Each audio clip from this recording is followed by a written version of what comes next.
আমি তো এখন এখন আপাতত অসুস্থ। আচ্ছা, অসুস্থ, এটা আপনি কি মানে কোনো হাসপাতালের মাধ্যমে আপনি কি কলেজে কি কোনো মানে দরখাস্ত জমা দেওয়া হয়েছে? আমি অসুস্থতার বিষয়টাই আমি না না, একটু হয়েছে আপনি দরখাস্ত করছেন যে আপনি অসুস্থ, একটু হয়েছে আপনি অসুস্থ, আপনি হাসপাতাল কলেজে জানাইছেন যে আপনি আসতে পারবেন না। আর একটা হইলো এখন যত একটা আন্দোলন করতেছে আপনার বিরুদ্ধে, তাহলে অবশ্যই আপনি হাসপাতাল থেকে একটা সার্টিফিকেট নেওয়া দরকার আছে, যত আপনার সরকারি লোক। এখন আপনি কি সরকারি কোনো হাসপাতালে কোনো আপনার ডকুমেন্ট কাগজপত্র নিছেন যে আপনি যে কয় তারিখ থেকে অসুস্থ নিছেন?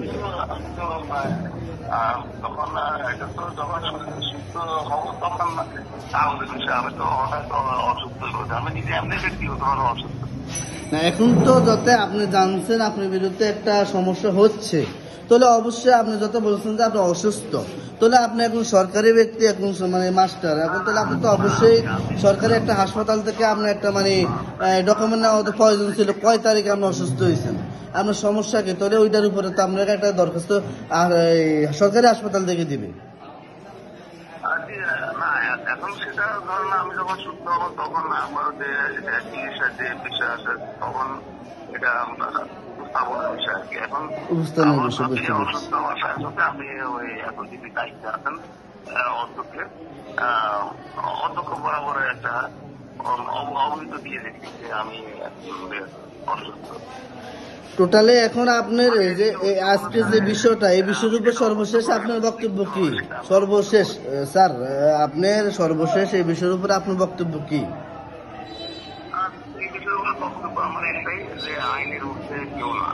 যদি কেউ কোনো বিধি লঙ্ঘন করে থাকে বা বিধি লঙ্ঘন করে থাকে বা তার উপরে যে অর্পিত দায়িত্ব সেটা সে লঙ্ঘন করে থাকে তাহলে তার বিরুদ্ধে আইনানুগ ব্যবস্থা হবে। মানে আপনি বলতেছেন যদি ছাত্ররা আপনার বিরুদ্ধে ও কোনো প্রমাণ ছাড়া যদি আপনার বিরুদ্ধে কোনো আন্দোলন করে, আপনিও তাদের বিরুদ্ধে আইনগতভাবে কঠোর ব্যবস্থা নেবেন, এটাও তো বুঝাচ্ছেন? না, আপনি তো বললেন আইন কথা যেটা বলছিলেন। আমার ছাত্র সেটা তারা আমার সন্তান তুল্য। জি না, এখন তো আপনি তো বলছিলেন যে আপনার আইনের ঊর্ধ্বে না, যদি ছাত্ররা যদি অন্যায়ভাবে কোনো কিছু করে তাহলে আইনের ঊর্ধ্বে না। আইনের ঊর্ধ্বে না কি বোঝায়? আমি যদি আমার পথে একটাই আপনার ভাষায় আছে, আপনি এটা বললেন, আমি যদি বেআইনি কাজ করে থাকি তাহলে তো আমি আমার বিরুদ্ধে আইন আছে। জি জি।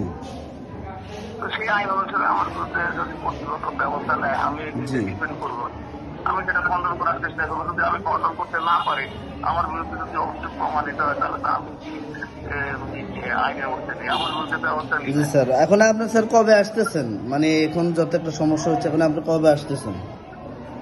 এখন আমি যখন সুস্থ হবো চলে আসবো ইনশাল্লাহ। আচ্ছা, ওকে, ধন্যবাদ। কথা বলবো। জি জি জি জি, আসসালামু আলাইকুম। জি।